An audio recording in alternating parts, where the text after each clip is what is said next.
सरिया फैलाती very bad man. समुंदर पार में तेरे पीछे पीछे आ गया। तुम्हारे शरीर के पेड़ पर जवानी का नया फूल खिल गया।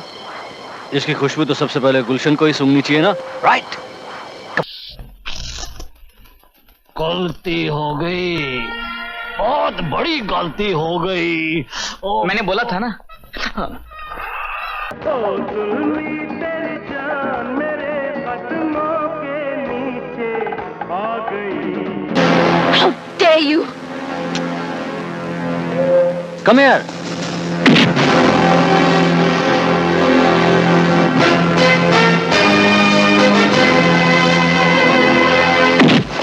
अब भाई पंजाब में ऐसा ही होता है। मैं घूस लेना भी छोड़ दूंगा, मुझे बचा लो। मेरी दूसरी आंख भी फोड़ दो, मेरी टांग काट दो, मेरी नाक काट दो, मुझे मत मारो, मैं मरना नहीं चाहता।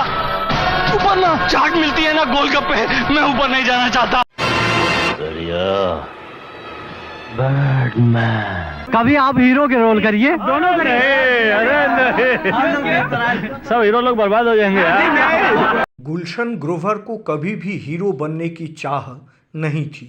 अपने एक इंटरव्यू में उन्होंने बताया था, मैं इसलिए विलेन नहीं बना क्योंकि मुझे हीरो के रोल नहीं मिले। मैं विलेन बना क्योंकि इसमें एक्टिंग का ज़्यादा स्कोप है।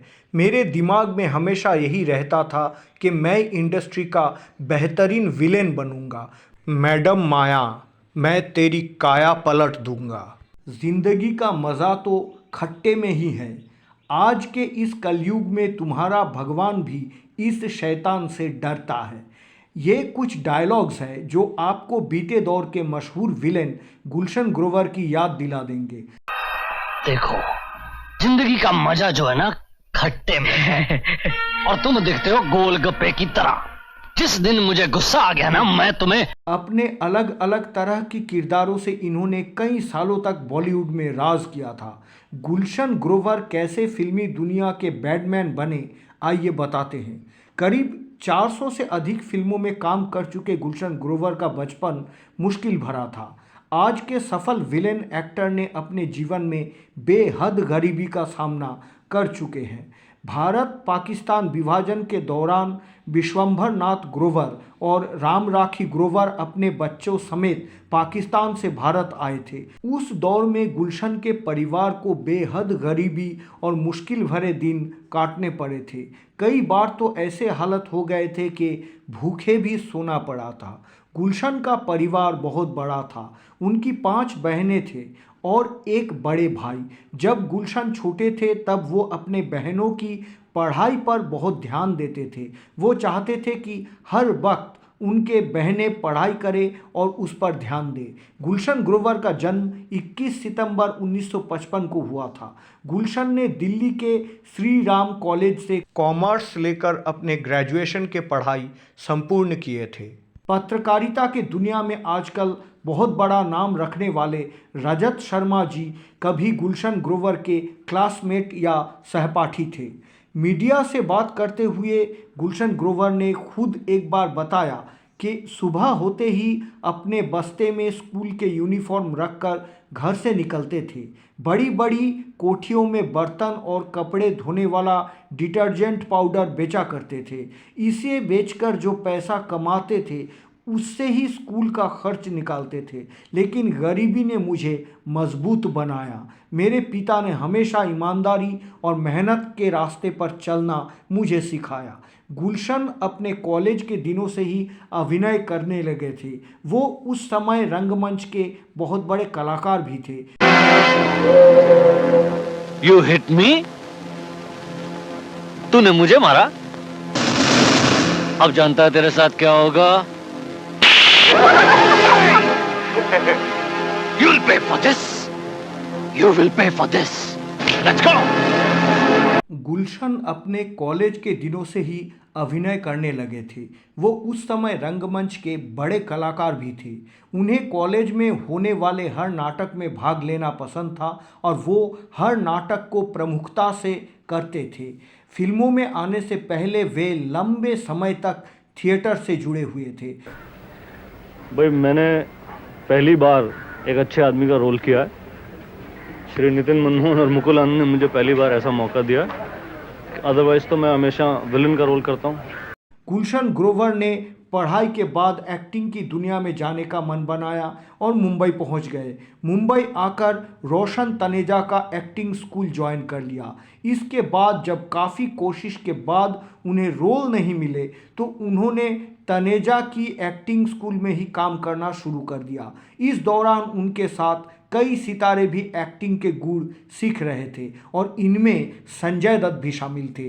गुलशन और संजय की अच्छी दोस्ती हो गई थी। एक दफ़ा जब संजय के साथ गुलशन को सुनील दत्त ने देखा तो उन्हें अपनी फिल्म में लेने का मन बना लिया। सुनील ने फिल्म रॉकी में संजय के साथ गुलशन को कास्ट किया और यहीं से उनकी किस्मत चमक गई। फिल्म में उन्हें नोटिस किया गया था और उनके पास कई फिल्मों के प्रस्ताव आने लगे। गुलशन ने हर फिल्म में अपने किरदार से दर्शकों को चौंकाया। साल 1980 में गुलशन ग्रोवर बॉनी कपूर प्रायोजित फिल्म हम पाँच के जरिए सही मायने में लाइमलाइट में आए। इस फिल्म में उनका रोल काफ़ी बड़ा था। 1984 में रिलीज हुई यश चोपड़ा की फिल्म मशाल ने उन्हें एक अलग पहचान दी।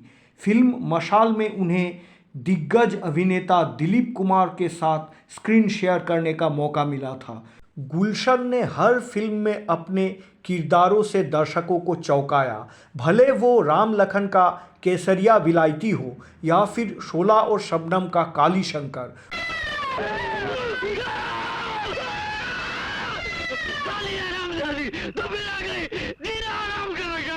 रामसे ब्रदर्स के cult and classic horror flick Veerana में उनके द्वारा निभाए गए नौकर रघु को भला कौन भुला सकता है। किरदार जैसे भी हो उन्होंने हर किरदार में जान फूंकी। उन्हें देखकर असल में लोग उनसे नफरत करने लगते थे। बॉलीवुड में एक वक्त ऐसा था जब हर दूसरी फिल्म में गुलशन ग्रोवर नज़र आया करते थे। गुलशन की पर्सनल लाइफ की बात करें तो उन्होंने 2 बार शादी की, लेकिन दोनों ही बार प्यार के मामले में असफल रहे। उनकी पहली पत्नी का नाम थी कशिश ग्रोवर। उनके बेटे का नाम है संजय ग्रोवर, जिनके परवरिश खुद गुलशन ग्रोवर अकेले ही किए हैं। गुलशन ग्रोवर अपने शानदार अदाकारी से सिर्फ भारत में ही नहीं 7 समंदर पार भी अपने अभिनय से दर्शकों को मुरीद बना लिया। किस्से कहानियों में हम कई लोगों की सफलता की कहानी पढ़ते रहते हैं। फर्श से अर्श तक पहुंचने वालों में एक नाम गुलशन ग्रोवर का भी है।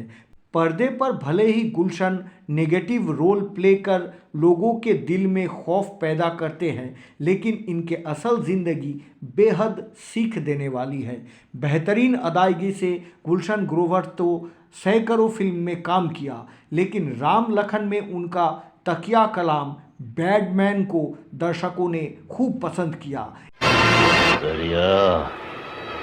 बैडमैन। इस फिल्म के बाद तो उन्हें बैडमैन के नाम से ही पुकारा जाने लगा।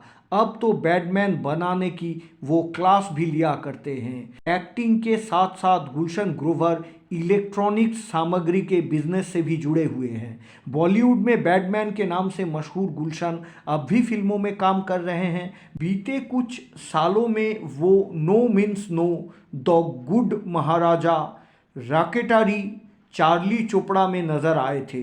जल्दी ही वो फिल्म इंडियन 2 में भी नज़र आएंगे। आनंद एंटरटेनमेंट परिवार के तरफ से इस महान अभिनेता को लाखों सलाम, नमन और श्रद्धा अर्पण की जाती है।